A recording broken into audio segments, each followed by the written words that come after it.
Somewhere over southern Afghanistan, a U.S. Air Force transport crew prepares to parachute a load of supplies to a Marine unit down below. Rugged terrain, poor roads, and relentless enemy attacks have forced U.S. planners to deliver most combat supplies by air.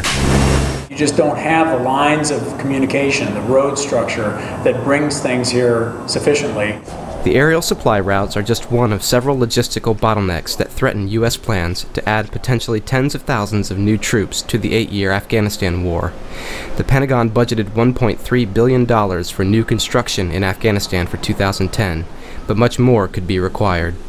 The logistical challenges intersect at Bagram Airfield outside Kabul. A former Soviet base, Bagram is the main supply, personnel, and medical hub for the whole war effort. Air Force Brigadier General Steve Quast oversees air operations at the base.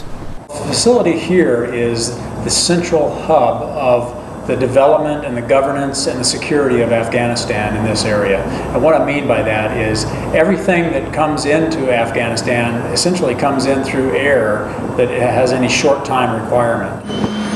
The passenger terminals and cargo yards that receive incoming people and material are filled to capacity, says Lieutenant Colonel Dan Krall, a logistician working under Quast.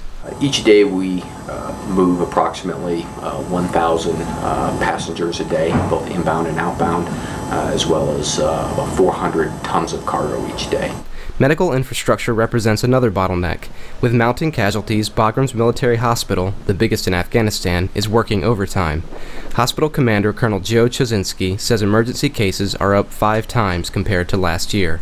In any given month, we see 3,000 to 4,000 people. To compare us to something in the United States, if you look at the number of admissions, the number of surgeries, how critical the patients are, we would be equivalent to about the busiest trauma center in the entire United States. To meet demand, the Bagram Hospital has added a large tent to house patients awaiting flights to U.S. facilities.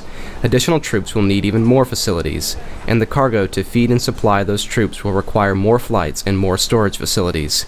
It's a fact not lost on U.S. Central Command, Krall says.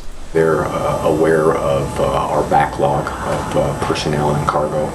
David Axe for VOA News, Bagram.